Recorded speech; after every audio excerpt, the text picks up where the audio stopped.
Teks prosedur materi kelas 7. Pengertian teks prosedur. Apa itu teks prosedur? Nah, teks prosedur adalah teks yang berisi cara, tujuan, atau membuat sesuatu hal langkah demi langkah yang tepat secara berurut sehingga menghasilkan tujuan yang diinginkan.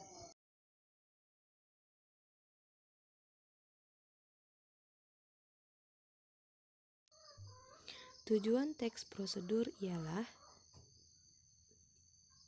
menjelaskan kegiatan yang harus dilakukan agar pembaca dapat secara tepat mengikuti sebuah proses, yaitu yang pertama ada membuat sesuatu. Nah, ini dapat kalian lihat contohnya di buku teks Bahasa Indonesia halaman 92 yang berjudul Membuat Batik Tulis, dan di halaman 98 judulnya Cara Membuat Bubur Manado. Nah, di sana ada bagian-bagian dari isi cara membuat sesuatu. Yang pertama ada tujuan, yang kedua ada bahan dan alat, yang ketiga ada langkah-langkah, dan yang keempat ada penutup. Yang kedua ada melakukan suatu pekerjaan. Nah, kalian dapat melihat contohnya di halaman 85. Di sana ada contoh cara melakukan gerakan tari tortor. Yang pertama dijelaskan bahwa tari tortor merupakan salah satu tari tradisional dari Sumatera Utara. Cara menarikannya cukup sederhana dengan gerakan tangan dan kaki jinjit-jinjit. Nah, setelah itu baru dijelaskan cara melakukan gerakan tari tortor. Yang terakhir ada menggunakan atau memainkan suatu alat. Nah, yang ini contohnya dapat dilihat di halaman 83. Di sana ada contoh cara memainkan angklung. Dijelaskan dulu, angklung merupakan warisan seni tradisional Indonesia. Sebagai warisan seni yang sangat berharga, kita hendaknya belajar memainkan angklung. Begini cara memainkan angklung.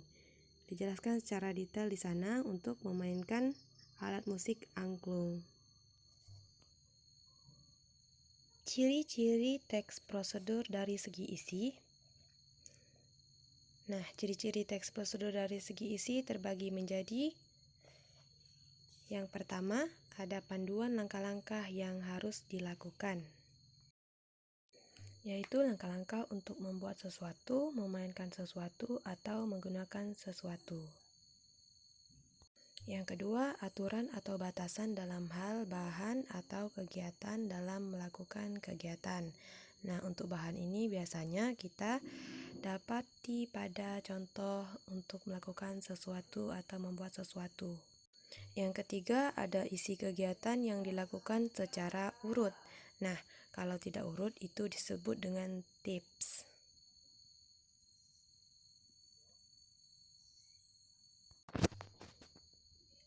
Bahasa yang digunakan pada teks prosedur.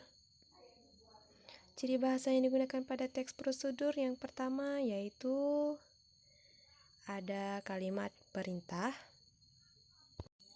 Kalimat perintah merupakan kalimat yang mengandung makna memerintah atau meminta seseorang untuk melakukan sesuatu. Yang kedua ada kalimat saran dan larangan. Kalimat saran biasanya ditandai dengan kata sebaiknya, hindari, jangan, jika tidak, atau kecuali jika, dan sebaiknya. Yang ketiga ada penggunaan kata dengan ukuran akurat. Ini dicontohkan untuk membuat sesuatu. Misalnya, 1/4 tepung, atau ada 5 buah rimpang kunyit, dan lain-lainnya. Yang keempat ada menggunakan kalimat batasan. Contohnya bisa rebus hingga menjadi bubur, atau lipat bagian ujung kanan hingga membentuk segitiga sama kaki. Nah, terima kasih sudah mendengarkan pelajaran hari ini. Semoga ini bermanfaat. Assalamualaikum warahmatullahi wabarakatuh.